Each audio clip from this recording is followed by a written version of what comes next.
Ẹ káàárọ̀ tó jọ́ mẹ́ta o. Ẹ káàárọ̀ o. Mo sọ fún yín pé Kánà ti máa padà. Àwọn àti Subak àjọlẹ̀ pọ̀ ni. Mo sọ fún yín pa àwọn kẹ̀. Àwọn ònẹ́nu ń bẹ̀ àwa lálẹ́nu ń bẹ̀. Mo sọ fún yín pa máa padà. Àwa lẹ̀pọ̀ ni. Ẹ káàárọ̀ mo mọ̀ pé mísì wa. Ẹ káàárọ̀ ẹ kú ọdún o, ẹ kú palẹ̀mọ́ ọdún o. Á bá wa láyé, á bá wa láàyè o. Ẹ̀mí yín á ṣe púpọ̀ ọdún láyé o.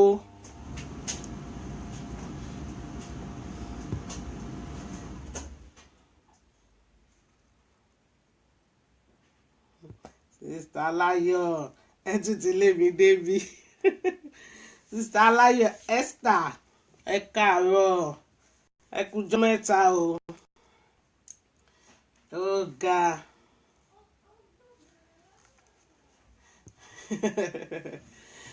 Please share ẹ jẹ́ ká fún yín ní ìròyìn ayọ̀. In tó ń lọ ń gbòòrò. Brother Bọ̀sún ẹ káàárọ̀. Lẹ́yìn tí mi ò rí yín ní ọmọlọ́mọ láàrin èrò Kenneth John. Ẹ káàárọ̀ olórí. Ẹ káàárọ̀ o. Ẹ káàárọ̀ ẹ kújọ́ mẹ́ta o. Ọlọ́kẹ́ lè bọ́ tá a wà lórí ọmọlọ́mọ láàrin èrò Kenneth John a wà lórí ìyẹn náà.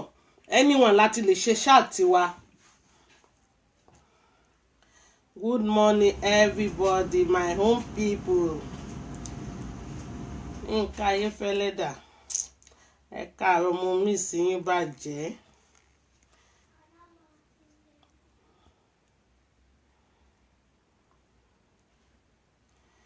Ẹ jẹ́ n wá music play fún yín. Welcome back, ẹ ṣé mo dúpẹ́ o. Sister Nikki. Mo sọ fún yín pé mi wọn ò sí ń bẹ̀ Kánà ti máa padà. Àwa la ní kọ́kọ́rọ́ Subak lọ́wọ́. Ó kàn take ní táìmù ni. Àwọn báwo ẹ̀mí wọn ò sí ń bẹ̀. Àwa la ní Subak, àwa la ń control Subak. Sister Lọlá ẹ kújọ́ mẹ́ta o. Èmi gan miss yín. Àwọn tó wà lórí ọmọlọ́mọ láàrin èrò Kenneth John a lot of wọn kò sí àwọn tó wà lórí Kenneth ń bíbá a lot of wọn mọ̀ pé àwa náà la nìyẹn. Brother Bọ̀sún ẹ káàárọ̀ jàre.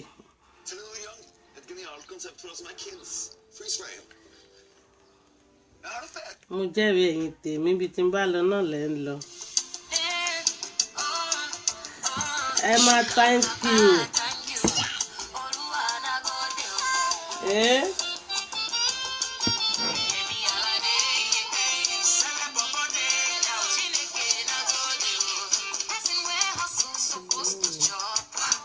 Orí mi.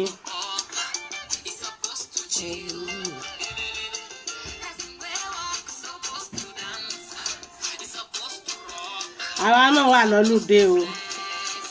A kàn ní ká gọ́sìpù ni.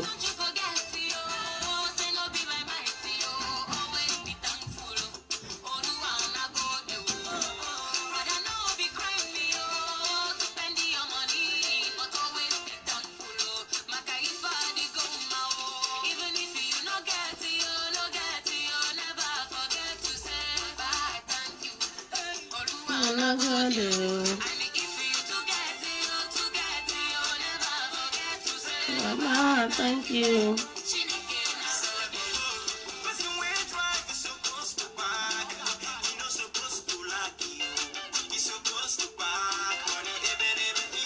Ẹ jẹ́ kí lè kọrin tán ká tó play orí mi.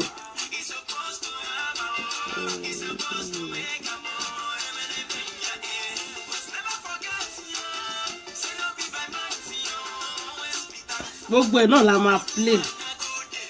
À ń ṣọdún lọ́wọ́.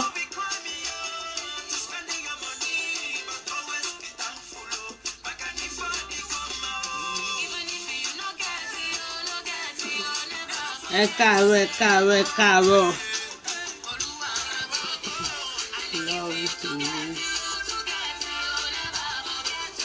Sister Mosumola, ẹ káàárọ̀.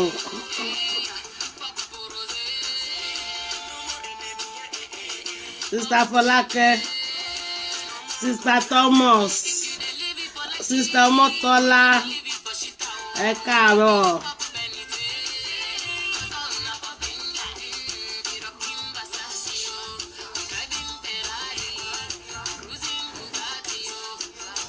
Sister Bayemi, èmi náà love yín.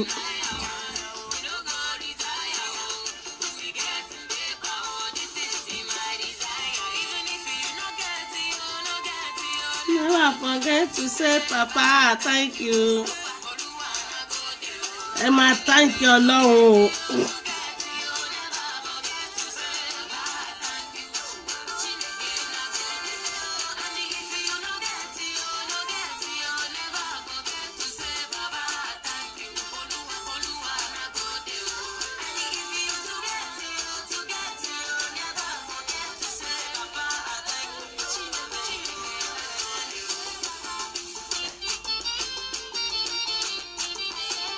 Gbogbo wọn wà ẹ ṣé o. Ẹ ṣé Sister Mosun, ìyá àjọ tiwa, ẹ káàárọ̀. Àwọn ò lọ́bì kankan, ẹ̀yin lẹ́kàn mísì wà. Ìgbà tó pa eléyìí mo wà lórí mi, èmi ò lọ́bì kankan. Àwa ń bì everyday là ń fún wọn lóúnjẹ wọn.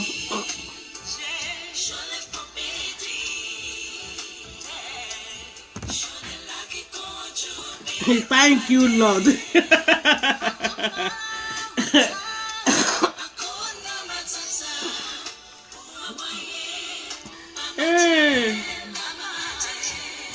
Olórí tèmi ó tójọ́ mẹ́ta, olórí Adéníkẹ́ ó tójọ́ mẹ́ta.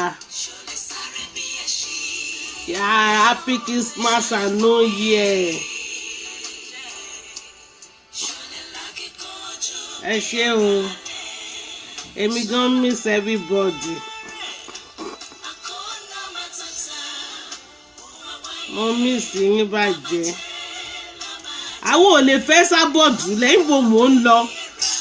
A lot of people wọ́n kàn send mi ní mẹ́sẹ̀gì. Ẹ má yẹ kán pọ̀ kọ̀ bànújẹ́ fún yín, èmi ò níbi tèmi ń lọ o.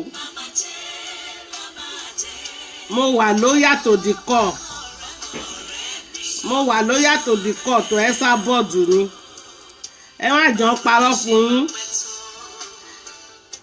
Èyí tó ń sọ pé ọmọ ọlọ́mọ láàrin èrò ti kú òyìnbó mò ń lọ. Àbí tẹ́sábọ̀dù bá ṣe freedom fún mi. Tí ò bá ṣe freedom mi ò níbi tí mò ń lọ. Kí ló dé?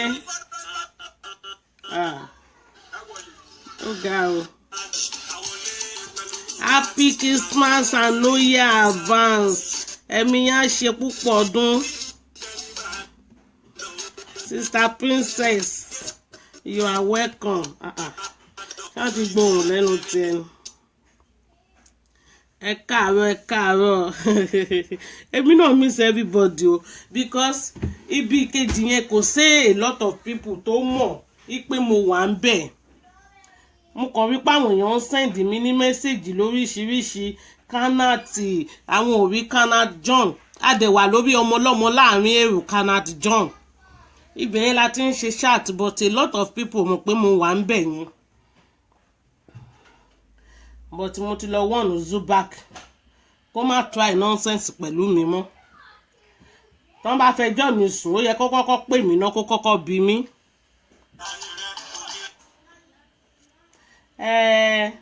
Aláàárọ̀ yìí ọ̀rọ̀ mi ò ní pọ̀.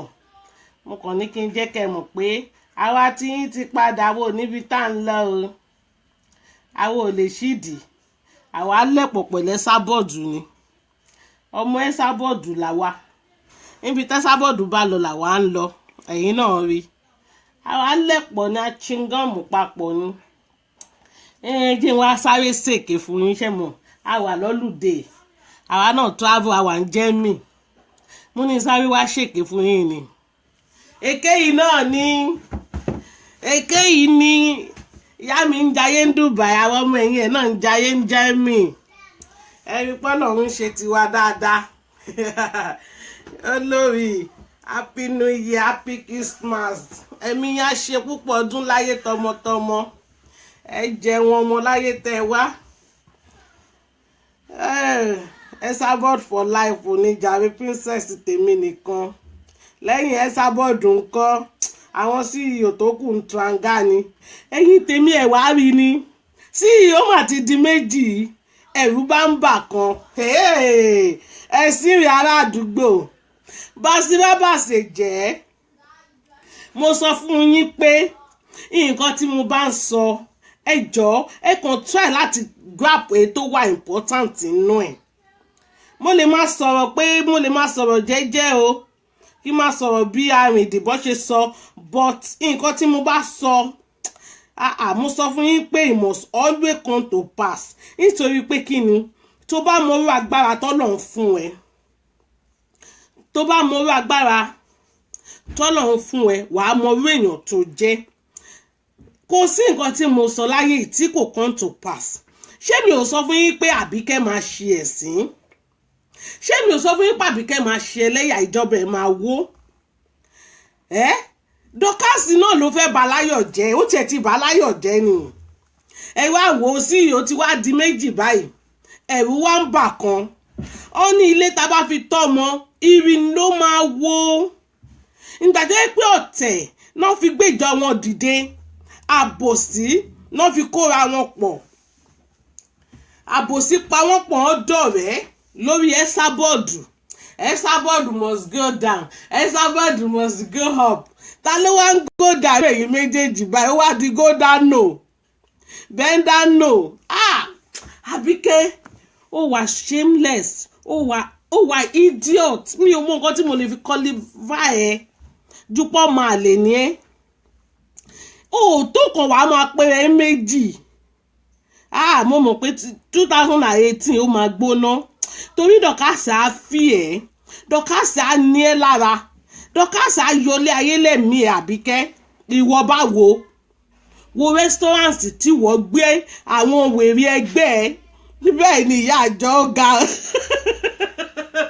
bẹ́ẹ̀ ni ìyá mi ẹ̀yin náà rí pọ̀ ga àfìgbà tí Dọ́kàsì rí i pé òun fẹ́ jẹ CEO with by force wọ́n wá lọ sí restaurant Àbíkẹ́ ojú gbà mí tì fún ẹ ojú tì mí fún ẹ wo restaurant tó lọ wo CEO Mirror Show wo restaurant tó lọ ọmọ yẹn sọ fún ẹ pé òun porch nǹkan tó yẹ kó lọ fi ṣiṣẹ́ nìyẹn kó fi Esabod lọ́rùn sílẹ̀ kò sígbà tọmọ yóò ní bá kàrí ẹ jẹ́ ó máa tì ẹ́ dànù ni because ó lè because wọ́ tiẹ̀ imagine wo restaurant tí wọ́n lọ wọ́n tún wọ́n fi ẹ́ ṣe yẹ̀yẹ́ pé restaurant tó lọ kò lè ju £50 lọ imagine ojú tiẹ̀ mọ nǹkan tó yónú tá a bá ní fọ̀tẹ̀ sí tá a ní fàbòsí sí restaurant tó lọ yẹn irú restaurant táwọn ẹgbẹ́ máa ń lọ kọ́ nìyẹn olórí burúkú òòṣà abirùn kò lè sọ fún yín pé disgrace lẹ jẹ́ kò lè sọ fún yín pé irú restaurant yẹn kọ́ ló yẹ ká ẹ lọ gbogbo yín tún wá wà restaurant ẹ̀ ń ṣe yàmà mídìn ẹ̀ ń pariwo bí ẹni tó wà lójú ẹlẹ́gba wo Dọ́kàsì bó ṣe porch pẹ̀lú àwọn sàǹgbétò ẹ̀ pẹ̀lú àwọn arìndín ẹ̀ ó tún ṣó iye tó ra oúnjẹ ó tún ṣó ẹ̀ fún ẹ Bùnmi tọ̀ntọ̀n orí ẹ̀ rà ń bẹ́ẹ̀ ẹlòmíì ló máa jẹ president àdódù lọ́dún yìí o Àbíkẹ́ Dọ́kàsì máa disgrace ẹ̀ is more better kó lọ máa bá bàbá wájú ẹ̀ ẹ ti wá pín sọ́nà mẹ́ta ọ̀tọ̀ọ̀tọ̀ sí àbọ̀nà méjì lẹ́wà ń sìn CEO Mirror Show CEO Talantolo CEO àwọn elékìsà àwọn tó ń tẹ̀lé ọmọ bá tiẹ̀ jẹ́ ni Dọ́kàsì nẹ́nu kú àwa rẹ́dì láti wo ẹ̀sìn yín nítorí pé kí ni Ọlọ́run ò jẹ́ kí CEO tèmi kó ṣẹlẹ́yà, Ọlọ́run ò fi CEO tèmi kò fi ṣẹ̀sín. Mo sọ fún epo máa ṣẹ̀sín, orí CEO mi ó wà ní Dubai lọ́wọ́lọ́wọ́ tó ń jayé, orí hòtẹ́ẹ̀lì tí CEO tèmi gbà èèyàn ju èèyàn lọ, owó ju owó lọ. CEO mi ti pọ́ọ̀ṣì jù, CEO tó rówó ṣayé, CEO tó mọ bó ṣe ń náwó, CEO tó ríta, CEO tó mọ what's up. Esabod on the throne, ìyálàyà gbogbo yín, a ní kẹ́ gbà fọ́gà yín, ẹ̀nà ò ní gbà. Sister Temi, ẹ káàárọ̀. Ìyálàyà fẹ́ everybody. Esabod orí ẹ wà ń bẹ̀, mo kú ẹ̀jẹ̀ bàjẹ́, mo rọ̀ṣẹ́, mo gún ẹ mú. Tí CEO wọn bá gbarú hòtẹ́ẹ̀lì yẹn 1 year kò ní oúnjẹ jẹ ìgbà tí ò ya wèrè. Tí CEO wọn bá gbarú hòtẹ́ẹ̀lì yẹn 20 years kò ní ráṣọ wọ̀. Ẹ̀mí ìyálàyà ò gbé e, ó máa tún tó bọ́ síta, á tún wá pariwo ó lè ní owó kòríáńdà, owó 419. Ìyá mi ò mọ bó ṣe ń gbára. Èmi gan mo gbórí mi ilẹ̀ fún ni pé Esabod lò ó máa lo orí yẹn lọ. Kí ló dé táwọn tí ò lè gbórí wọn lẹ̀ fún ẹ kó o lò ó? Sister Nikki, orí yín wà ń bẹ̀, ẹ káàárọ̀. Kí ló dé táwọn tí ẹ Bùnmi tọ̀ntọ̀n, happy new year, happy Christmas, gbogbo ẹ̀ ló lẹ́ máa ṣe, ẹ ń ṣọ̀pọ̀lọpọ̀ ọdún láyé lágbára Ọlọ́run. Kí ló dé táwọn ọmọ ọjọ́ tiẹ̀ tó ò lè gbórí ẹ̀ lẹ̀ fún ẹ kó o lò ó, because wọ́n ti mọ̀ pé wọ́n gan wà useless. Dorcas tó dẹ̀ jẹ́ bá bòónà ẹ̀ nísìn ló ti sọ pé mirror show kìíní lòun CEO, àtijọ́ tó yí CEO mi ti sọ pé CEO lòun, gbogbo yín ẹ̀kan lé CEO káàkiri ni. ààbọ̀ Dorcas ò kì í ṣe ọmọ rẹ̀, ò kì í ṣe ọmọ rẹ̀. Ó dẹ̀ fẹ́ make sure pé ó fi gẹ́ yìí ṣe ẹ̀sìn ayérayé, èyí tí wọn náà ò rí ṣe ìwọ ló wá fẹ́ ṣe fún báyìí. Dorcas ó yẹ kó lọ hangi ẹ ni. By my judge, èmi mo fẹ́ ṣèdájọ́ wọn láàárọ̀ yìí. By authority code 112 ó sọ yìí pé ẹ lọ hangi Dorcas by dead by hanging, nítorí pé kí ni ó fi CEO wọn ṣẹ̀sín ní rẹ́sítọ́ráǹtì. Ẹ tún wá ń gọ́sìpù ń bẹ̀ yẹn, ó mà ga o. Nọ́ọ̀sì Màdókò kú, ó yẹ kí ìwọ gan lọ hangi ààrẹ, nítorí ìwọ gangan fúnra rẹ̀ ó dùn ó ta. Ṣé CEO ni wọ ìyá Àbíkẹ́ mo ti sọ fún ẹ pé àjọ lẹ̀pọ̀, ipò tẹ̀ lọ mẹ́ńṣọ̀ orúkọ mi àtijọ́ lẹ̀pọ̀. Èmi máa ní ẹ lára. 2018 another set ló máa tún jáde. Bí Dorcas bá ń fàyè ní ẹ lára, èmi gan máa fàyè ní ẹ lára. Mo sọ pé mo fẹ́ mẹ́ńṣọ̀ pé ẹ̀ sì sì mọ́ lórí social media. Ìwọ gbogbo bí burúkú tó ṣe ó ti tó. O ò ní ẹ̀ sì sì mọ́ lórí social media yìí, Ọlọ́run. Nítorí òwò tiẹ̀ irú ẹ̀kọ́ náà ń wá ń bẹ̀. O kì í ṣe ara wọn, ó kà wọ́n, o ò pé rárá. Ìwọ tó ní kankan tó ń bragado sẹ́ni tó lè rà ẹ́. Esabod ààrẹ ara yẹ àìná, ìyẹn ni wọ́n ń yájú sí. O ò náwọn èèyàn gidi lẹ́yìn. Tó bá ń gbọ́ bò náà mọ ogun, Esabod ẹ̀yìn rẹ̀ wò, àwọn ọmọ ogun ti pọ̀ jù. Àwọn ètò ń lọ, a ò tiẹ̀ rí tírèsì páwọn kan kúrò láàrin wa. A ti ẹ̀rí tírèsì páwọn kan lọ. Àwọn ò tiẹ̀ mọ̀ bóyá èèyàn kúrò. Bẹ́ẹ̀ nìkan bá kúrò, Ọlọ́run á fi 20 rọ́pò. Imagine. Bẹ́ẹ̀ nìkan bá ṣe wèrè, ọ̀nà dàmí àtúndìde pé ta ni wọ́, kó gbẹ́nu ẹ dákẹ́, kó stop the fuckery. Ó wí pé Ọlọ́run wà lọ́dọ̀ tiwa. Mo sọ fún yín pé èmi gẹ́gẹ́ bí ẹnìkan, Ọlọ́run dìde kọjú sí mi báyìí, ó dẹ̀ ṣe mí lóore. Ó ṣe mí lóore àìnígbàgbé, àìdíbàjẹ́, oore forever. Ọlọ́run kọjú sí Esabod, ó ṣe lóore. Ẹ̀yin kan wá jókòó síbì kan, ẹni he must bring it down for your dream. Àwọn ọmọ ogun ẹ̀ ló wá fẹ́ bring it down sí. ṣé o ti rí ibi tí ìgbésí ayé ẹ̀ ń lọ ẹrú ẹ̀ ní pé kó má bú Dọ̀kásì mo kàn tún ń ṣí ẹ létí inú ni ẹrú ẹ̀ ní pé kó má sọ̀rọ̀ jọ ẹnu lọ nítorí Dọ̀kásì rẹ́dí àti tátán sí ẹ lọ́rùn ó wá àwọn sàǹgbétò ẹ̀ ó wá àwọn dìndìnrìn tó ń kó kiri orí wọn Manamáyọ̀wá Sọjí ọlọ́wọ́ gbọgbọrọ olóko kúkúrú olórí ibú ìwọ ṣe wá yan àwọn bíi àwọn ejò ṣé ìwọ yìí máa gùdù fún bòlílà o pẹ̀lú àwọn ètò dàbí àwọn ọ̀rọ̀ yẹn ó ga ìyẹn náà tún náìsì torí àwọn yẹn tó bá ti bọnú kinní yẹn báyìí òǹgọ́ máa gùdù ju kinní abẹ́ ẹ lọ ọmọ àlè àwọn ọlọ́tẹ̀ olòṣì second Kọ́láwọlé Adétúnmọ̀bí ìwọ ṣe wá dàbí gay báyìí ó rìn dì láti inú oyún kọ̀ǹfàmù ni ó rìn dì kò ṣẹ́kù ẹyọ kan wo bó ṣe jókòó sórí iṣẹ́ àfi bí èrè ẹ mọ àwọn èrè mẹ́ta tó wà lọ́nà Ìbàdàn sẹ́kọ̀ọ́ yẹn ó kàn jókòó síbẹ̀ this one is a comedy ọmọ ó yẹ kí ìwọ yìí kó sínú ìyá ẹ̀ kó tún ẹ bí ni ọ̀rẹ́ mi ti sọ pé ọmọ bàbá olówó èlé ni ẹ́ mi ò jiyàn ìwọ rìndìkú mú Yahweh Adédání ni CEO Mirror Show ó mú Yahweh dání ni torí àrà wọn ń bẹ̀ ó ga o CEO of Mirror Show ọmọ ní Dọ̀kásì jọba mi bí Empire Àbíkẹ́ bá mi bí wó pátápátá kó má gbèrí mọ́ kí ìyá mi Aláṣàbí kó lè bá ṣe kí ni kó lè bá ọ̀rẹ́ mi náwó ẹ̀ ṣé o mọ̀ pé tẹ bá ti fèsì ara yín sìn èdè yín ò ní ríra yín mọ́ mo mọ̀ pé ìwọ ọmọ yìí nǹkan tó ń plan fún lórí burúkú sí iyò yìí kò dẹrùn rárá bọ̀tí nígbà tó lórí burúkú ẹ̀ tí ò nọ́gbọ́n tí kò ní làákàyè gbogbo èyí tó yẹ kó fi ní ọgbọ́n lórí kòròfo ló kún orí tó tóbi bí ìwèrè yẹn ẹ̀sà bọ́ọ̀dù ni all my mission is Esabod all my mission Esabod must go down ewé coriander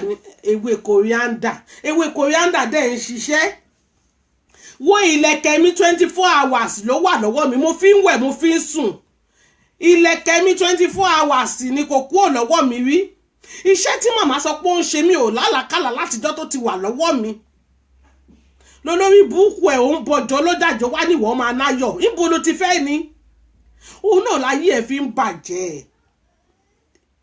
Sister Lámìdé ẹ káàárọ̀ ẹ ṣé o torí ẹ náà láyé ẹ̀ ṣe bàjẹ́ débi tó délé ni nítorí ẹni tó bá ti rí ẹni tínú ẹ̀ ń dùn tó sọ pé òun ní báláyọ̀yọ̀ òǹgùn ò lè náyọ̀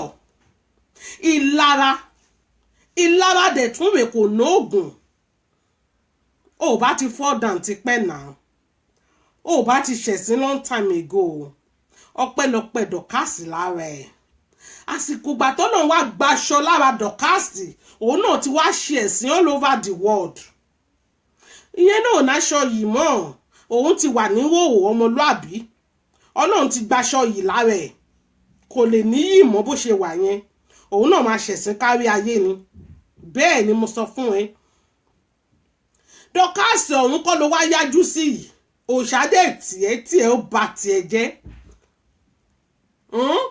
bẹ́ẹ̀ ṣe ń rá bàbà lọ́jọ́ kìíní àná tẹ́ ń bẹ́ why tó lè continue like that kó lọ máa bẹ́ ẹ máa sọ pé mi máa ń sọ̀rọ̀ bí àrìndì but ẹ máa gbàpò copy òtítọ́ ọ̀rọ̀ nínú ọ̀rọ̀ mi my own is not to come here to shout ọmọ àlè ní kinní kan no mo ní láti sọ senses sí ọpọlọ ẹ àwọn wèrè tó kó lura ọ̀n ní ọgbọ́n ìwọ tó jẹ́ sí ìyò lé wọn lórí náà hàmìdìn àfi kó bọ́ta kó wá ṣe bíi tout bẹ́ẹ̀ ni olórí comfort ìwọ tó jẹ́ ọ̀gá wọn náà àfi kó bọ́ta kó wá ṣe bíi tout ó mọ̀ pọ́n tí ẹ lọ síbi ìparun ni ó dẹ̀ ti tì ẹ́ pa báyìí o níbo ló wá fẹ́ yà sí nítorí gbogbo gúùpù mọ̀ èṣù yín gbogbo ẹ̀ pátá ló máa scatter gbogbo ẹ̀ pátá ló máa dàrú gbogbo ẹ̀yin tẹ́ gbógun tẹ́ Esabod ó di dandan kí gbogbo yín wálẹ̀ gbogbo ẹ̀yin tẹ́ gbógun ti àwọn ọmọ ewé ó di dandan kẹ́ má gbèrí nítorí pé kí ni ẹni tó bá ń ṣe oore àwa máa ń dunú pẹ̀lú aláyọ̀ ni ẹ̀yin ò dunú pẹ̀lú wa bá a ṣe máa lọ sílẹ̀ lẹ́yìn ń wá kiri èèyàn ti ṣiṣẹ́ for good 6 years ṣé wọ́n lè gbàdúrà pé kó fojú ọwọ́ ṣiṣẹ́ kó fẹ̀yìn ọwọ́ dànù òun ló ń dé báyìí lọ́jọ́ tòní ìyá Àbíkẹ́ it's law of karma òun ló ń ṣẹlẹ̀ sí ẹ lọ́wọ́lọ́wọ́ báyìí wà àwọn wèrè wo àwọn sàǹgbé tó kó mọ́ra orí wọ́n ṣe tiẹ̀ sẹ́gbẹ̀ẹ́ kan pé kó ṣì lọ mo rántí pé Manamáyọ̀wá orí ẹnìkan sọ fún yín pé kí ló tiẹ̀ máa ń ṣe olórí burúkú Àbíkẹ́ yẹn ná tí ẹ ti pọ̀ jù ṣé òbọ̀n fẹ́ràn ẹ ni fẹ́ràn ẹ ó máa bá tiẹ̀ jẹ́ olórí ibú dọ́kàsí mọ̀ọ́mọ̀ ni pé tiẹ̀ gbọ́dọ̀ bàjẹ́ sẹ́ bẹ́ẹ̀ ni ó dẹ̀ di dandan kó bàjẹ́ tètè lọ máa bá bàbá wájú ẹ̀ tètè lọ máa bẹ̀ tètè lọ máa bẹ̀ nítorí ẹni ẹ̀sìn ni ẹ́ o gbọ́dọ̀ ṣe ẹ̀sìn yẹn dójú páálí o gbọ́dọ̀ ṣe ẹlẹ́yà yẹn all over the world ẹni tó máa fi ẹ̀ṣẹ̀ sí ni ẹ sábọ̀dọ̀ àwa máa jókòó àwa máa wò wọ́n ni because a fẹ́ wo the end òpin yín a fẹ́ wo bí táyé yín fẹ́ bàjẹ́ dé Sister Kenny happy Christmas and New Year advance thank you my sister you are love one love ìwọ ò ní dúró jẹ́ tán orí wọ́n tún wá ń gọ́sìpù ẹ ní rẹ́sítọ́ráǹtì wọ́n tún wá ń gọ́sìpù ẹ orí ayé ẹ bó ṣe ta èmi ò rí orí o ọlọ́run mi àmọ́ mo gbà ìpè ẹ wá àbí ìyá àjọ ẹ̀yin gan ẹ̀rí ni ṣé gẹ̀yìn ọmọ pòun ti ṣe ẹ̀sìn báyìí ẹ̀yin ẹ̀rọ àdúrà ẹ̀sìn tó ṣe ni rẹ́sítọ́ráǹtì yẹn náà ni Dorcas àtàwọn ọmọ ogun ẹ̀ náà ti ń gọ́sìpù ẹ̀ wọ́n tún ṣe títí ẹjọ́ ta ló rẹ́kọ̀dù wọn ta ló fídíò wọn Lọ́ọ̀lì Làwálì ìbá 1 million ìbá 20 times kò tí ì tó 20 minutes Lọ́ọ̀lì Làwálì ti gbé kí ló ṣẹlẹ̀ Lọ́ọ̀lì Làwálì àwọn ọmọ ogun tó jọ ọmọ ogun lọ́pẹ́ yín kẹ̀ ànáṣírí yín wà ń tàṣẹ̀ àṣírí yín ò lè bò àwọn ọmọ ewé tó jẹ́ pé sharp corner ni wọ́n wo bí Lọ́ọ̀lì Làwálì ṣe gbé kíákíá ó sọ sí wa ní pé ẹ̀yin ọmọ mi ẹ wo nǹkan tó ń gún wọn ìyá àjọ ẹ sábọ̀dù wálẹ̀tì tó bá ń gbọ́ wálẹ̀tì àti 2 years tó ti sọ pé ó máa wálé kàkà kí màmá wálé ó ń lọ sókè sí ni ẹbí ìyá mi á tún sábà posting owó yẹn náà kì í fẹ́ máa rí owó yẹn máa ń wọ́n nú ni pé kí ló dé ṣé wọ́n nìkan ni àfi káwọn náà gbégbé ewé báyìí ló kù o àfi káwọn náà lọ máa ta ewé òun ló kù. Sister Moro happy New Year happy Christmas to my sister ẹ kújọ́ mẹ́ta gbogbo ẹ̀yin ọmọ ewé tẹ bá wà nù wá tẹ bá sọ pé ẹ fẹ́ máa ṣe ọ̀tẹ̀ sábọ̀dù Ọlọ́run máa fi yín ṣẹ̀sìn ẹbí bọ́lọ̀ ṣe fi àwọn ọmọ ayé bó ṣe fi wọ́n ṣẹ̀sìn eléyìí kò kí ń ṣe nǹkan tó hide nǹkan tí gbogbo wa fojú ara wa rí ni nǹkan tí gbogbo wa rí live and direct ni ẹ sábọ̀dù on the tour kí gbogbo yín kẹ́ lọ ṣe kí ni ẹ lọ relax ẹ lọ fúnra yín ní brain ẹ ti rí Dorcas máa ṣe ṣégè fún Àbíkẹ́ gan ẹ̀rù ń bà á mo mọ̀ pé olórí burúkú òòṣà olóńkì Àbíkẹ́ láyà ẹ̀mí Àbíkẹ́ ò gbé Dorcas ẹ̀yìn èrò wọn mo sọ fún yín pé 2018 máa tún bá dẹ́sì ju 2017 lọ nítorí ètìbí tí ọ̀rọ̀ yìí ń lọ náà bí ṣeré o na confam madness but inú tèmi máa dùn ṣá táwa bá lè ríran wò káwa náà lè fi wọ́n ṣe ẹ̀sìn ayérayé ká fi wọ́n ṣẹlẹ́yà kọ́ mọ̀ pé ní ẹ̀sìn làwọn exactly èmi tẹ̀ ní interest dáadáa mo ní interest bàjẹ́ Sister Nike ọ̀rọ̀ fọ́ nìkan lélẹ̀ ẹ̀yin náà ṣáà rí nǹkan tó ń go on. I love you too jàre Sister Nike ẹ̀yin náà rí nǹkan tó ń go on náà but tí mi ò bá wá sọ fẹ́yìn tèmi pé àwọn wèrè ti ń ṣẹlẹ́yà o ẹ̀yin náà rí àwọn nìkan náà máa mú Rutu Nkechi àwọn nìkan náà máa mú Pulse and Pounder àwọn nìkan náà ń tojú bọlé kiri why táwo ṣe máa tojú bọlé kẹ̀ báwo làwọn ṣe máa wádìí wọn kiri because why àwọn ò jobless bíi tiwọn àwọn ò ní interest nǹkan tó bá pè lórí orí ló máa jẹ́ forever orí làwọn àwọn ò kì í ṣe irú ṣé mọ̀ pé mo máa ń tẹnumọ́ fún yín pé irú làbíkẹ́ kò kì í ṣe orí ṣé ti wá rí ń sìn ṣé ti rí ìyẹn náà máa ń sọ pé ọ̀rọ̀ àgbà tí kò bá ṣẹ lówùúrọ̀ ó máa ṣẹ lọ́jọ́ alẹ́ mo sọ fún yín pé tí n bá ń sọ̀rọ̀ ẹ má kàn wá listen sí mi ẹ grab ètò ń jẹ́ òtítọ́ ẹ máa rí ọgbọ́n kan àbí kejì kọ́ níbẹ̀.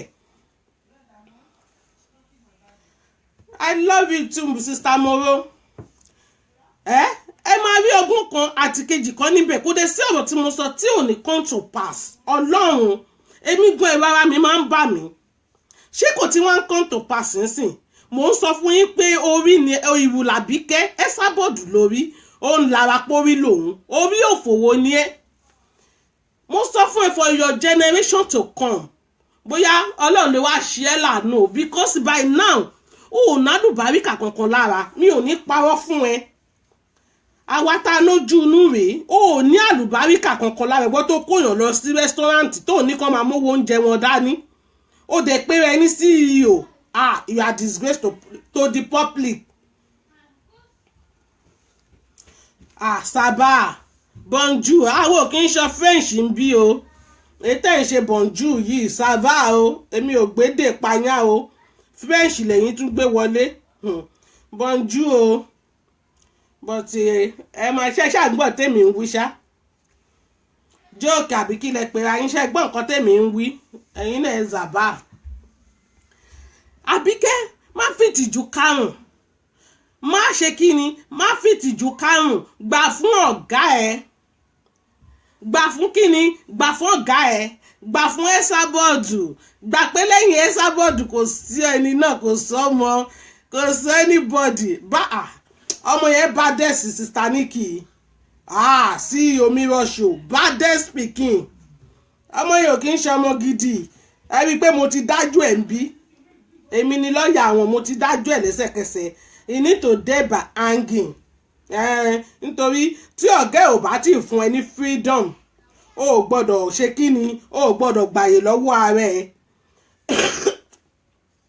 but òun tiẹ̀ ó gbàyè lọ́wọ́ ara ẹ ó tún fi ọ̀gá ẹ̀ ó tún fi ṣẹlẹ́yà ó tún lọ sí rẹ́sítọ́ráǹtì wọ́n lọ fi ọ̀gá wọn wọ́n fi ń ṣẹ̀sín ọ̀gá dìdìrìn náà ìyẹn náà kàn ń ró bí ọ̀rẹ́ ọlọ́gì ní rẹ́sítọ́ráǹtì hello everybody olórí ibú àti òtí ẹ̀ lé rẹ́sítọ́ráǹtì tó lọ wọ́n ní kò lè ju £50 lọ ayé tèmi bá mi ayé mi imagine ọmọ yẹn ti calculate oúnjẹ tẹ́ lè jẹ pé gbogbo yín tẹ́ wà ń bẹ̀ ẹ̀mí yín ò gbé ẹ gbọ́dọ̀ ná ju £50 lọ kí lẹ fẹ́ fi kún ṣé ìyá mi ló máa sọ pé káwa wà lọ jẹun ló máa ní ká mówó dání bàṣírà bàṣẹ jẹ́ ò kì í ṣe ọmọ rẹ ọmọ òfò ni ẹ́ only to make noise mo sọ fún ẹ pé ariwo kọ́ ni music kúkú ṣì ló lè ṣe owó ló ń jẹ́ bẹ́ẹ̀ not to sit down on the Facebook and starting ranting Esabod you must go down Esabod I must kill you imagine owó ló lè ṣe ogbórin tó lórin kọ ó ní if you don't have money hide your face Àbíkẹ́ hide your face ojú ò dáńtà Ṣẹ́gun Òdùsì kàn ń bá yín sùn ó ń lò yín CEO Abirùn ọmọ èmi mo mọ bó ṣe ń lọ story ń wọlé 24 hours Ṣẹ́gun Òdùsì gan fẹnu ó sọ ó ní ẹ̀ ní life pọ̀ nǹkan help yín ni imagine ṣé nítorí pé mi ò gbé síta kí wá fi ẹ̀ṣẹ̀ sìn èmi mo mọ bó ṣe ń lọ.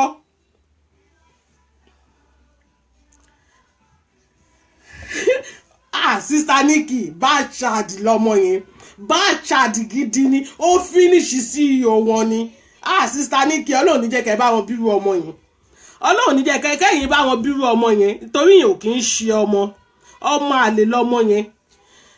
Bumi Tom bless you bless mama bless mommy Esabod for life ẹ wo bad child gidi lọmọ yẹn Ọlọ́run má yẹ kíyàn bá wọn bírú ọmọ yẹn ẹ mọ wá àwọn ọmọ tó máa ń fìyàn ṣẹlẹ́yà ń ta gbangba wọn lọmọ yẹn one love imagine ṣọmọ nìyẹn ọmọ tó lọ tú ọ̀gá ẹ̀ láṣọ ní hòhò níta gbangba ó tiẹ̀ mú wọlé kó fún ní slap ó wá mú síta gbangba ó wá tú láṣọ tó dẹ̀ mọ̀ pé àwọn ọmọ ewé gan bad child ìyá wa gan ìyá tí ó kẹ̀rẹ̀ ìyá wa ti dà wá síta ẹ̀yin ọmọ mi ẹ wọ̀ gbòòrò lọ ẹ ṣẹ́kì nǹkan tó bá ń ṣẹlẹ̀ àwa wà pẹ̀lú yín 24 hours sí à ń mọ́nítọ̀ gbèsè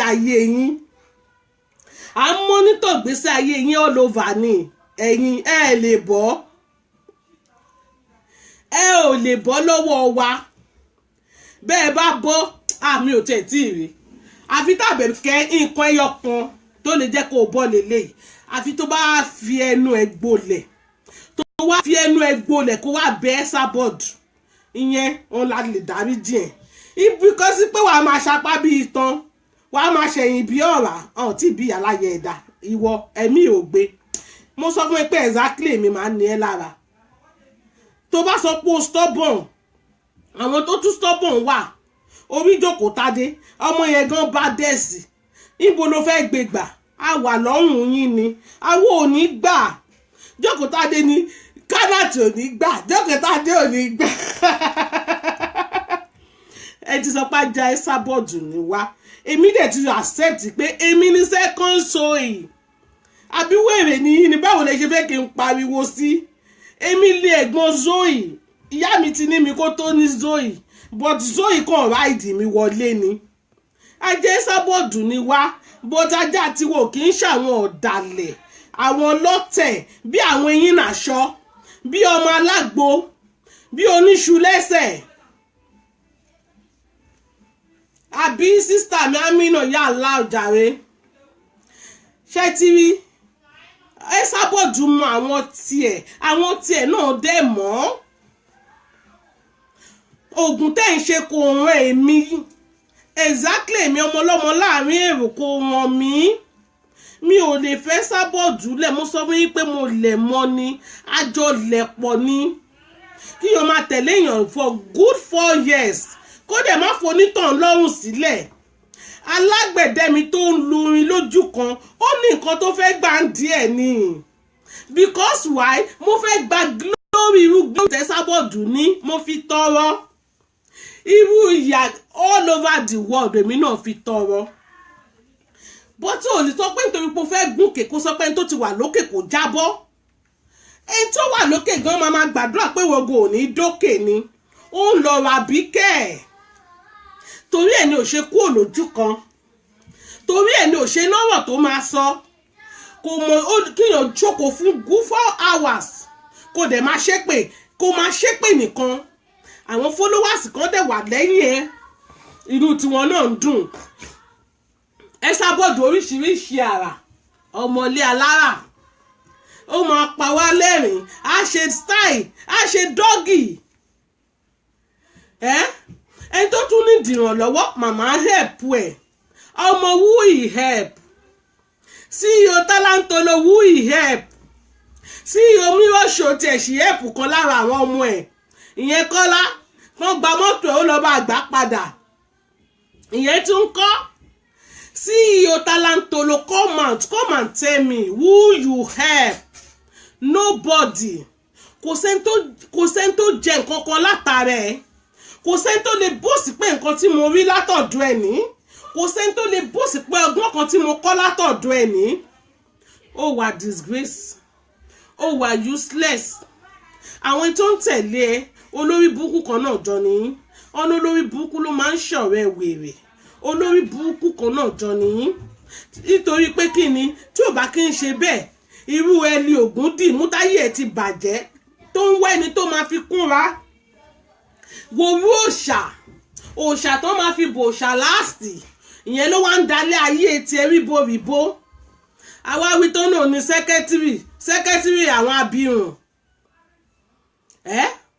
èyí ó sì ó máa bọ́ ta pé tóun ò bá náwó lọ́wọ́ owó tó dá òun á dẹ̀ kó ná imagine ẹ̀yin náà ẹ gbọ́rọ̀ wèrè lẹ́nu ẹyẹ ẹ gbọ́rọ̀ òṣì lẹ́nu ẹyẹ imagine ṣọ́rọ̀ nìyẹn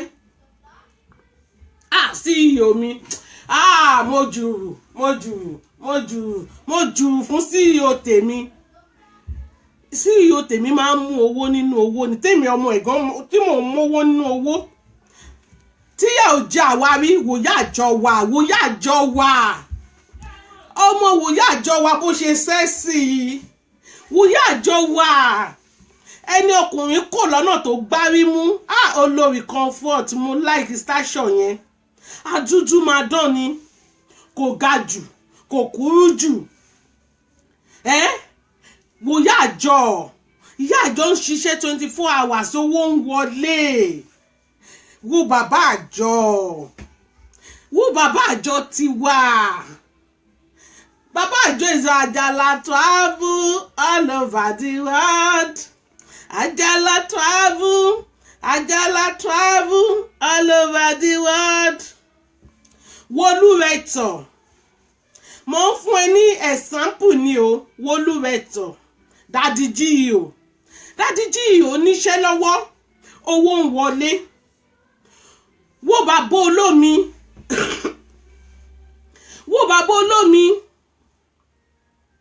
wo Mọ́tọ́lá Balógun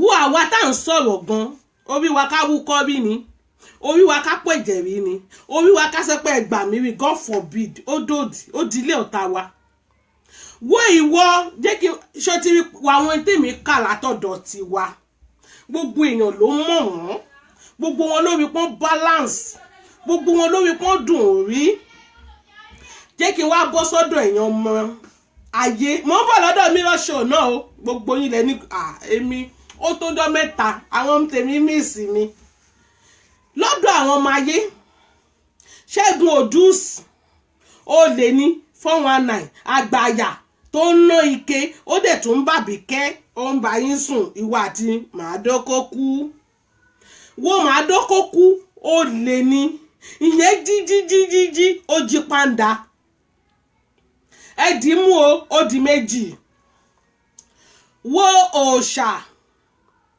ìyẹn rí orí kínkí àfi bí odó tí Dọ̀kásì jókòó lé lórí kí ni achievement ẹ̀ àfi kó máa sòyìnbó bí wèrè who you help ta lòyìnbó yín help ó di mẹ́ta wo wèrè tó sọ pé ó ní school tó ní ọlọ́mọdé ó máa fi gbàrà wọ àwọn ọmọ ọlọ́mọ nítorí ẹ̀ ṣoògùn dànù ó di mẹ́rin wo wèrè onígbìndìngbìndì lọ́rùn olójú Chinese ẹni tó bímọ 10 nínú yàrá kan gbogbo yẹn ẹ̀ ní good life you are not live good life òṣì ń bá yín pò ìranù wà nú ẹ̀jẹ̀ yín ẹ wake up tẹ bá ń sùn sọ fún wọn pé kó jí ẹ you are still sleeping Àbíkẹ́ try to be wake up you are useless already ayé ń parẹ́ òun payé máa yé lára ó rí pò wà useless already ni ìwọ gangan tó wá jẹ́ CEO yàrá kan ló ń gbé ó ní bed single bed ó ní ó máa sọ mattress sílẹ̀ ni ṣé yẹn lè CEO tèmi máa bá drag wo bẹ́ẹ̀dì tó wà nínú yàrá CEO mi ó tó ṣe láìfọ ẹ̀ ó tó repair láìfọ ẹ̀ wo abi alẹ́sì ìyẹn tiẹ̀ ọ̀rẹ́ ó sì wà ní pending abi alẹ́sì ọ̀rẹ́ wà ní pending ẹni tẹ́mi bá ṣe jùlẹ̀ ó máa sá lọ ni ẹ̀yin náà ti mọ̀ mí ẹni tí bá ṣe lé ọ̀hún gbóhùn ẹ̀ mọ́ pẹ́pẹ́pẹ́ ọmọ mọ́mìdà ìyẹn kàn já ní wọ́n ní lásán ni ìyẹn tó sọ̀rọ̀ bí arìndìn bí ìyá níwẹ̀ mo kàn fún yẹn ní wọ́n nì ni ní kádà lọ́jọ́ tòní yìí ẹni tẹ́lẹ̀ mi bá ṣíjú létí ẹ̀ ti bá ádà ẹ̀sìn ọmọ mi mo wọ́n ní tírẹ̀sì lórí ilé ìfọ̀ ẹ̀ wo bí gbogbo ilé ìfọ̀ ń ṣe rí ẹ jẹ́ ká tún rìn gàá ẹ ká sí mirror show the mirror the show the raw ọmọ àlè ó ga o ọmọ òfò ọmọ mi kọ́ ọmọ rádaràda ọmọ mi kọ́ ọmọ játijàti ọmọ mi kọ́ ọmọ táyé ń gbé ṣépè ọmọ mi kọ́ ẹ wo mirror show ẹ wo CEO wọn àárọ̀ èpè ni ọ̀sán all over the world náà ti ń dájọ́ fún yẹn ìyẹn ṣoògùn títí ó jókòó sórí odó wò pé àṣejù ẹ ti pọ̀ jù mo gbọ́dọ̀ ní kẹ̀dí ẹ mírọ̀ wèrè tó fi ń ṣe ṣó òun náà ló tún ní kẹ̀dí ẹ pé ẹ wo gbogbo ọyàn ọlọ́yàn one corner ọyàn yẹn God forbid ṣé ọyàn nìyẹn ni láì ṣe pé wọ́n ló fún gbogbo ajá àlù lọ́yàn gbogbo ajá tó wà ní Europe ṣé wọ́n ló fún wọn lọ́yàn mú ni lórí ọmọ ẹyọ kan ọyàn dẹ̀ di sílípàsì ẹ wo ọ̀gá àwọn ọ̀gá ni mò ń sọ fún yàtàwọn tó wà lẹ́yìn wọn ṣé olórí burúkú Sọjí tó ti jẹ ọjọ́ ọ̀la ẹ̀ tó ti jẹ́ mú oúnjẹ tó yẹ pé 419 kí yẹn gbá wọn nìyẹn ń bá ká àbínú ọmọ náà yóò wá tó yẹ pé ọkọ ti sá lọ ńlé fún tó ń ruṣe ẹsẹ̀ kiri tó lọ jíbejì lórí social media iye oníbejì àtọ́dá ẹjọ́ ẹ̀yin tèmi ẹ máa bá mi kọ́ ẹ máa ní yes àbí no tó bá ní good life ẹ ní yes tó bá ní nonsense life ẹ ní no àbí kí náà ti ń pe Kọ́lá oní brain wèrè ètò ń dún ọmọ 11 years ẹ wo báyìí yẹn ṣe bàjẹ́ ìgbà tó wà lọ́dọ̀ ẹ sábọ̀dù òun wọ́wọ́ mú lọ sẹ́nu ilé ayé ẹ lójú tì í nísìn ó dẹni tó ń yálé gbé ṣé ayé ẹ̀ dáa ni àbáyé ẹ̀ bàjẹ́ ẹ̀yin tèmi máa kọ́ síbẹ̀ ṣé yẹ̀sì ni àbí no ṣé ayé ẹ̀ dáa ni àbáyé ẹ̀ bàjẹ́ ẹ wo Yahweh Adé ìgbà tó ò tí ìgbójú ẹ̀ jáde èèyàn gidi kan mo máa ròbó wà nù ibẹ̀ yẹn tó máa ń pariwo wèrè èèyàn gidi mo máa ròbó ń sọ̀rọ̀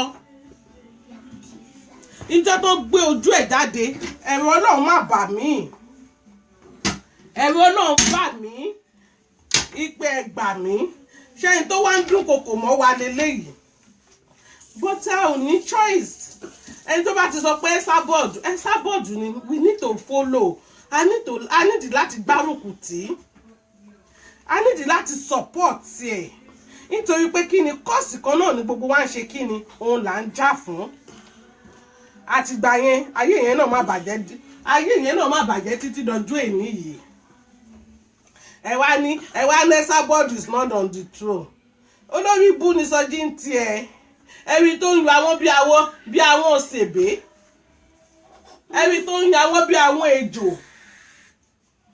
ẹ wá yí ẹ̀ dọ̀kásì nìyẹn ń ṣiṣẹ́ fún Àbíkẹ́ ìjọba ẹ̀ must dojúrú ìjọba ẹ̀ must fall down ìjọba ẹ̀ must bàjẹ́ bẹ́ẹ̀ ni ṣó wá rí o dọ̀kásì náà ló máa bá yí ẹ̀ àwa a fiẹ́lẹ̀ fún dọ̀kásì but àwa rẹ́dì láti fi yín ṣe ẹ̀sín àwa rẹ́dì láti fi yín ṣe ẹlẹ́yà àwa rẹ́dì to see what is going on this Facebook mo sọ fún yín àjọ máa rí díẹ̀ ni ikú ò ní pa yín kò ní pa mí wọ́n ní gbọ̀ngbọ̀n lòkè 20 ọdún lẹ́nu gbogbo ẹ̀yin olólùfẹ́ tiwa gbogbo ẹ̀yin Ewé Nation kò sí ikú kan tó pẹ̀tà lójú wọn ó ṣèwọ̀ ẹ̀yin ò ní bá wọn kúkú kan bí ò bá kí ń ṣe yíyè bí òbó ṣe ń jẹ́ tọlọ́run ẹ̀mí yín tó bẹ̀rẹ̀ sítórì yìí náà ló máa parí ẹ̀ ẹ̀mí yín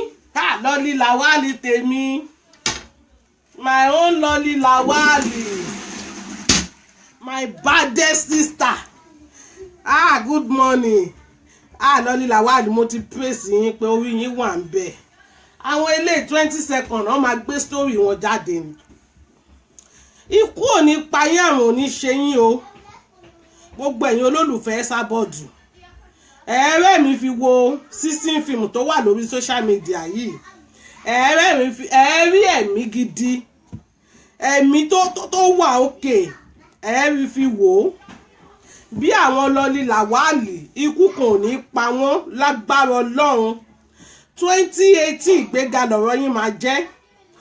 Bí àwọn Bùnmi, àwọn aládòdùn Bùnmi tọ́mtọ́m lágbára Ọlọ́run. Ẹ̀mí Bùnmi tọ́mtọ́m á gùn tó fi máa rí àdòdùn tó fi máa ṣe gbogbo àwọn ọmọge ẹ̀ lágbára Ọlọ́run. Ní fi Bùnmi tọ́mtọ́m ní fi ṣàwátì. Because tí ò bá kí n ṣọpẹ́lọpẹ́ Bùnmi tọ́mtọ́m òun ló máa ń polówó àdòdùn all over the world. Lágbára Ọlọ́run Bùnmi tọ́mtọ́m ẹ̀mí á gùn. Wàá polówó àdòdùn yìí dé South Africa, dé Canada, dé America. Lágbára Ọlọ́run orí ẹ̀ wà ń bẹ̀ Bùnmi. Sister Ọmọbọ́láńlé gan kọ́ ẹ̀mí gbogbo yín máa gùn sẹ́ẹ̀. Ẹ̀yin ò ní rí ń gbé sọnù bí ò ṣe bí ọmọ. Sister Nikki, Sister Nike, gbogbo yín pátápátá lágbára Bùnmi tọ́mtọ́m ní lórúkọ Jésù. Mi ò lè rẹ́rìn. Gbogbo ẹ̀yin olólùfẹ́ wa tẹ́ ẹ̀ ń ṣe tewé tọkàntọkàn. Tẹ́ ẹ dúró tì wá, Sister Pink, ẹ káàbọ̀. Tẹ́ ẹ dúró tì wá. Tẹ́ sọ pé ká máa nìṣó. Mímí kan ò ní mì wá. Mímí kan ò ní mì ẹ̀yin náà lágbára Ọlọ́run. Bógo jẹ́ ń jẹ́ ti Ọlọ́run. 2018 ọdún ìgbéga ni fún yín. 2018 ọdún ìdùnnú ni fún yín. 2018 ò ní bọ́ bàtà ọ̀fọ̀ sẹ́nu ọ̀nà yín. 2018 ẹ̀mí yín máa gùn kó wá nígùn ìyá. Ẹ̀yin gan sábà pósì bí ìyá mi. Ẹ̀yin gan sábà pósì lórúkọ Jésù. Ẹ̀yin gan máa rówó fi ṣayé yín. Ẹ ò ní tọrọ jẹ bí CEO ti ilé ọ̀kan. Ọmọ tí ò tó yín ò ní fi yín ṣẹ̀sìn bó ṣe fi CEO ilé ọ̀kan ṣe ẹ̀sìn. Owó báyìí yín máa múnú owó ni. Àlùbáríkà lọ́pọ̀lọpọ̀ ó máa yẹnu ọ̀nà yín. Ajé máa fi lé yín ṣe bùgbé bó ṣe fi lé tèmi ṣe bùgbé. Bó ṣe fi lé CEO tèmi tó ṣe bùgbé. Ajé máa fi lé yín ṣe bùgbé. Ẹ ní wówó tì. Agara owó ò ní dá yín. Lágbára Ọlọ́run. Lágbára mímọ̀ ṣe mi kọ́. Lágbára àwọn màláíkà tó ń ṣiṣẹ́ lọ́wọ́lọ́wọ́. Lágbára orúkọ Ọlọ́run tí kò kì í ṣe Ọlọ́run méjì tó yẹ pé ẹyọ kan yìí ni. Lágbára wíbẹ̀ ṣẹ bẹ́ẹ̀. Lágbára àṣẹ tó wà lẹ́nu mi. Ó di dandan kó wíbẹ̀ fún ẹ̀yin ọmọ ewé tọkàntọkàn. Sister Veronica, thank you. Welcome back, Kanat. Ẹ ṣé jàre, my sister. Bẹ́ẹ̀ ló ṣe máa rí fún gbogbo ẹ̀yin tẹ́ ń fọkàn tẹ̀lé wa. Ikú ò ní ja yín gbà lẹ́yìn Sábọ̀dù. Àrùn ò ní ṣe yín. Ẹ ti ń tẹ̀lé Láṣàbí. Ẹ ní rógun pé wáì tí mo fi tẹ̀lé ìyá yìí. Kó tí ẹ gbọ́dọ̀ ṣẹlẹ̀ ni ó ṣèwọ̀. Àtijọ́ tó ẹ ti ń tẹ̀lé wa, ẹ̀yin rí pọ́nkọ́ RIP rí. Kó gbọ́dọ̀ ṣẹlẹ̀ nílé olódodo. Ọ̀rọ̀ Bible làwa tẹ̀lé.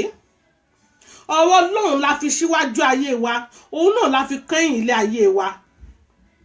Nítorí pé CEO tiwa kò nẹ́jẹ̀ lọ́wọ́. Kò ro burúkú sọ́mọ làkejì. Ó máa ń sọ lórí line. Ó máa ń sọ lórí line pé àdàbí dẹ̀jàjò ògùn lọ pé tó ń bá mú dúdú mọ́. Kò kí ń ṣe lot of people ló lè jáde kó wà dàbí. Kò dẹ̀ kí ń ṣe lot of people ló lè fi ọwọ́ ẹ̀ sọ̀yà pé kí Ọlọ́run gbogbo iṣẹ́ tó ń bá ṣe k'Ọlọ́run fi dáhùn lẹ́jọ́. Torí ẹ̀ làdúrà ṣe ń gbà. Ẹ ti rí láti how many years tí mo ti ń tẹ̀lé. Mi ò rógun ẹkún rí. Mi ò rí bànújẹ́. Ìgbà lé mi ó ń lé ni kò dín. Àwo lé mi àràmọ̀ǹdà lọ́lọ́run fi ń ṣe fún mi. Kò sí bànújẹ́ ń bẹ̀. Kò sẹ́ni tó lè fọwọ́ bànújẹ́ kan láíláí. Mò ń rí jẹ, mò ń rí mu. Kí wá ló dé táwọn ò ní dúpẹ́? Alhamdulillah Rabbil Alamin. ẹ wo CEO wa 24 hours ló ń sábà posting. Ẹ̀yin náà ẹ bó ní reyọ̀ kí ìrètí yín náà lè dé. Ẹ má bínú orí. Gbogbo ẹni tó bá ti ń bínú orí láyé yìí kò lè make ẹ̀. Nítorí pé orí ni kádàrá ni. Àkọọ́lẹ̀ dẹ̀ ti dúró pé bó ṣe máa rí nìyẹn. Ta ló tó bẹ̀ tó máa yíṣẹ́ Ọlọ́run padà?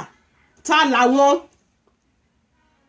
Mo sọ fún yín pé tẹ́sábọ̀dù bá pé 100 years tó bá kú a sì máa hó Àbíkẹ́ ní responsibility of that. Kó ló pa. Tí màmá bá pé 100 years ni o.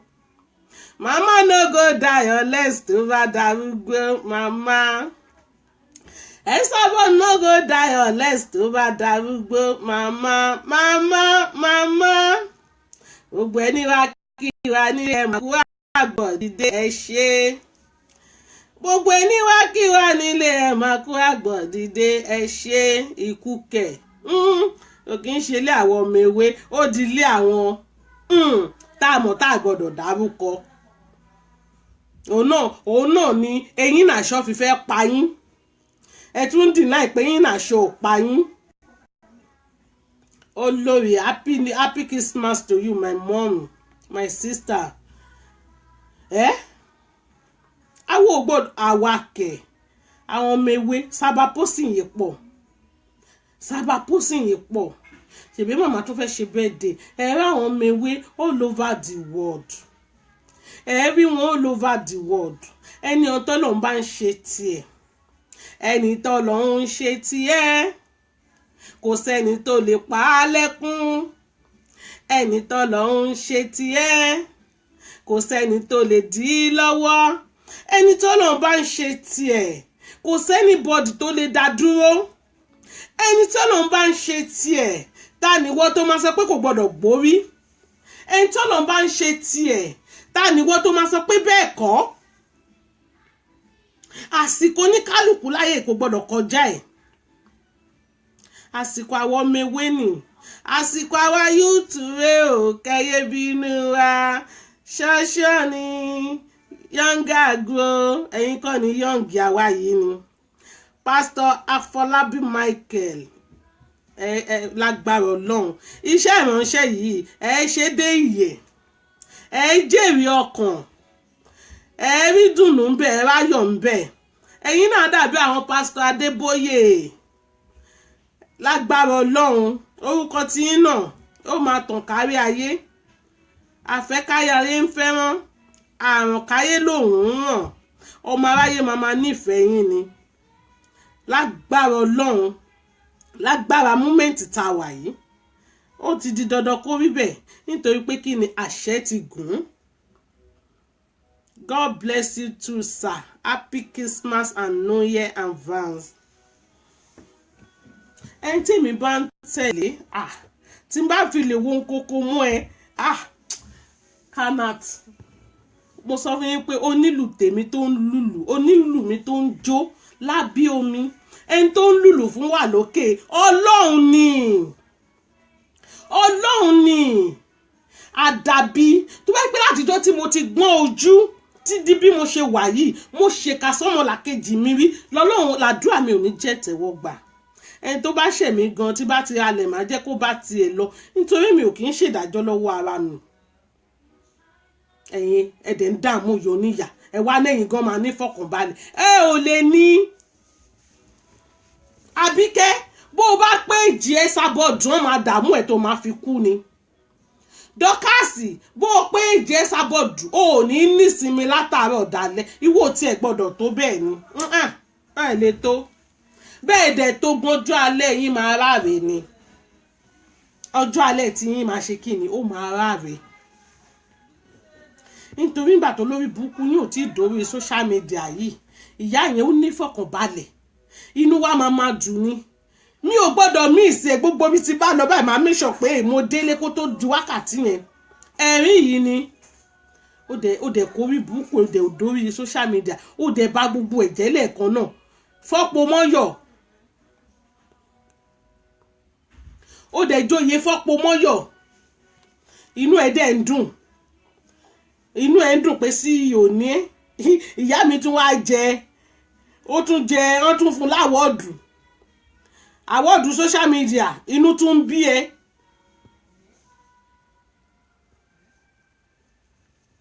ọmọ ni ìyẹ́ kàárọ̀ o ò tí ì ṣiṣẹ́ débi tẹ́sábọ̀dù ṣiṣẹ́ dé o ò tí ì ṣiṣẹ́ débi tó ṣiṣẹ́ dé ìyá yẹn ti ṣiṣẹ́ ẹ̀ ó dẹ̀ di dandan kó jèrè iṣẹ́ ọwọ́ ẹ̀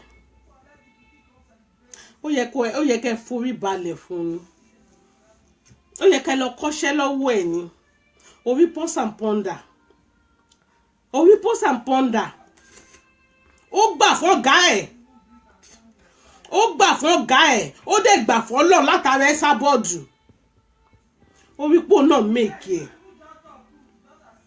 nítorí ọ̀rọ̀ Helen ló jẹ́ kí pọ́s and ponder wá sórí social media èmi mo sọ fún yín pé mo lè pàtàn gbésí ayé yín èmi yìí Kanat mo lè pàtàn gbésí ayé gbogbo yín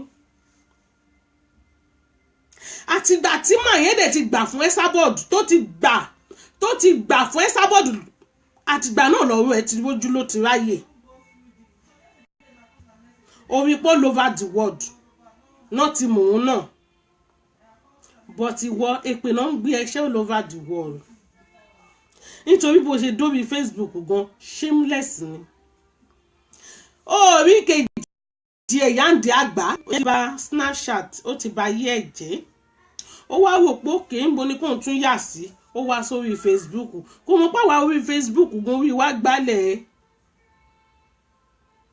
ó ti ṣe wèrè kí èèyàn dẹ̀ jókòó sórí odó kó o gbẹ́yẹ sórí kó o gbé gbádá ní kó o ní kẹ́ẹ̀dì ẹjọ́ kí nìyẹn kí ni ìtumọ̀ gbogbo yẹn nítorí pé fẹ́ sọ̀rọ̀ ó fẹ́ máa pàṣẹ ẹ̀yin ò kí ń ṣọmọ aláṣẹ àwa yìí lọmọ aláṣẹ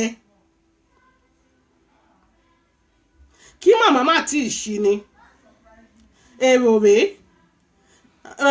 mo ní bí mi ò rí màmá lórí sóńjọkọ inú màmá bí mi ni mo fẹ́ lè pe màmá pa pé wá ta ni màmá máa ní Kanat fi mí lẹ̀ jẹ́ ìsinmi ìwọ náà lọ ṣe show but if tí o bá kí n ṣe paracetamol kò lè dàbí paracetamol láìláì ọ̀rọ̀ mélòó lèmi ní lẹ́nu àwàdà wo ni mo lè ṣe bí màmá nǹkan tó ń sọ fún yín nìyẹn pé ẹ gbà fún ọ̀gá yín tẹ́ bá gbà fún Esabod bóyá lòun bá ti gbà fún ẹ nítorí pé ó gbà fún wo bá yí ẹ ṣe rí wo bí ìgbésí ayé ẹ ṣe rí wo bọ́ọ̀nà ò ṣe là wo bó ṣe ń tọrọ jẹ wo bó ṣe ń wọ aṣọ charity wo ẹ̀sìn tó ṣe ó ṣe birthday wọ́n ṣe birthday fún ẹ ibo ni màmá dé tóun ní mọ̀ bí màmá bá wọbì kan all over the world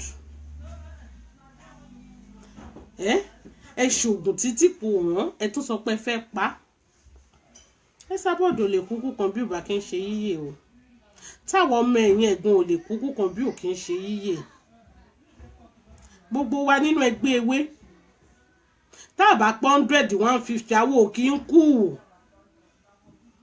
báwo bá pé 100 150 kò sí kankan tó lè yọ dànù nù wa àwo ò kí ń ṣe ọwọ́ ẹ̀yin lọ́wọ́ tẹ́ ń yọ dànù gbogbo orí burúkú tẹ́ gbé orí social media yìí ẹ̀ ń kọ́pì ẹ̀ ń ṣe kinní kan ọwọ́ yín náà láti rí kò sára táàrí lọ́wọ́ yín but àwo ò kí ń ṣe táùtù bíi tiyín. Alabama, you are welcome on the platform. Ẹ jẹ́ kó rí yín lọ pé ẹ wá túbá nǹkan ẹyọ kan tó lè kó ẹyọ nìyẹn wá túbá Sister Adufe, you are welcome. Nǹkan ẹyọ kan tó lè jà ẹ́ nìyẹn Sister Lola, you are welcome.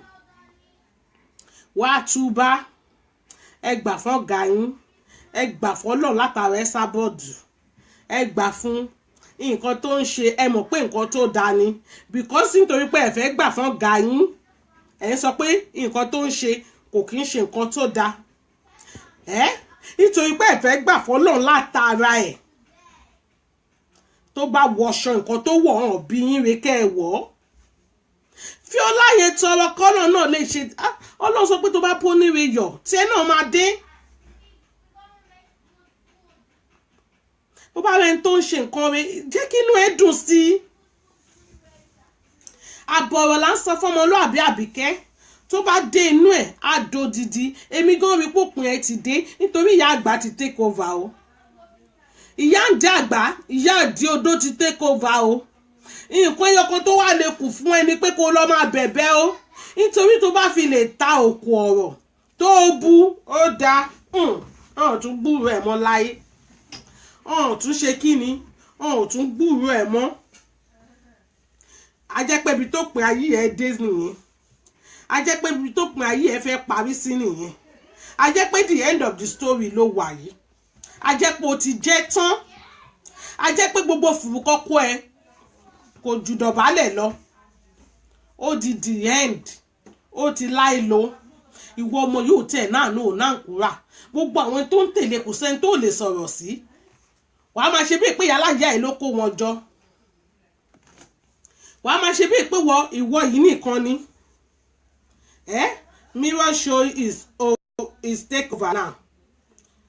CEO of Mirror Show ó ti ṣe kíni ó ti gbàjọba lọ́wọ́ Àbíkẹ́ orí pọ́mọ yẹn ó gbọ́n orí pọ́mọ yẹn wise mo sọ fún ẹ pé ó kàwé wàá kàn máa fọ́ọ̀lù English òṣì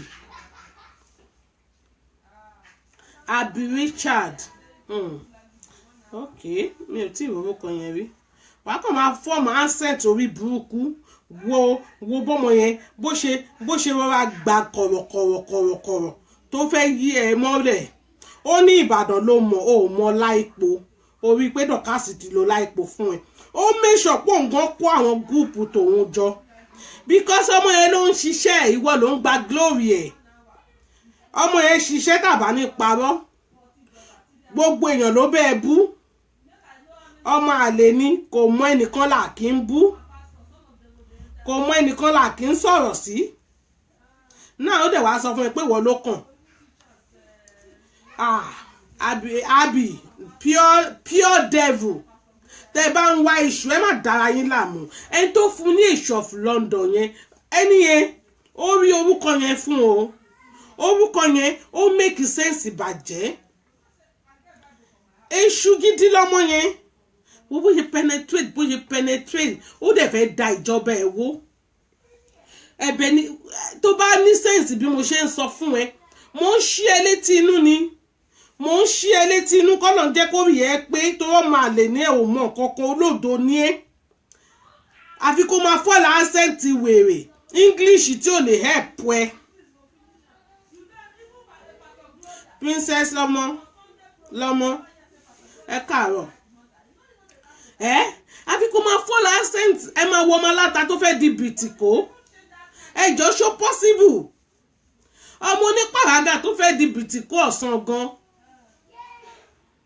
ọmọ kò jọra wọn tètè lọ máa rá bàbà ṣó mọ bó ṣe ń bẹ̀ tẹ́lẹ̀ continue kó lọ máa bẹ̀ continue kó ṣé mo parọ́ ni ọmọ onípàràgà tó fẹ́ di bìtìkó lọ́sàn gan ṣó lè work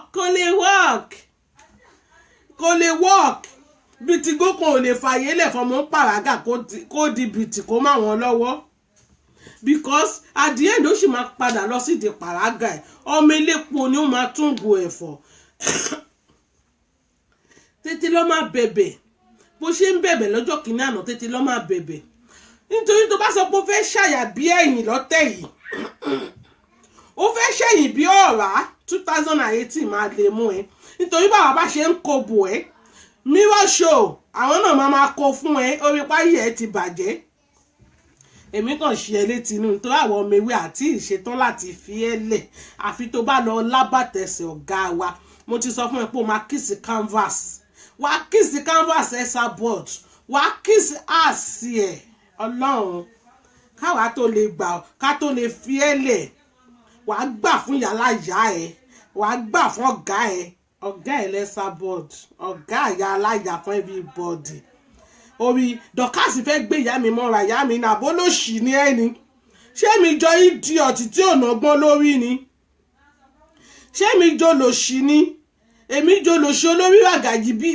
bí pósí adélábù tó yẹ pé kò mọ nǹkan kan àfi kó ṣáà máa pariwo ẹtàbọ̀dì ọlọ́wọ́ jíjóná ẹtàbọ̀dì mọ̀nkí. ìyá mi dẹ̀ ti sọ fún mi pé tóun bá tún ń bọ̀ wálé ayé inú zoo lòun ń lọ. ó rí ó ṣe ó rìndìnrìndìn ó pariwo ẹtàbọ̀dì títí mirror show fẹ́ bring it down he must go down ẹtàbọ̀dì must go down ta ló wá fẹ́ go down wá tẹ́sàbọ̀dì sí o go down o go down o Dondano Talantolo Godano Mirror show Godano Mirror show fẹ́ bring ẹ̀ dànù.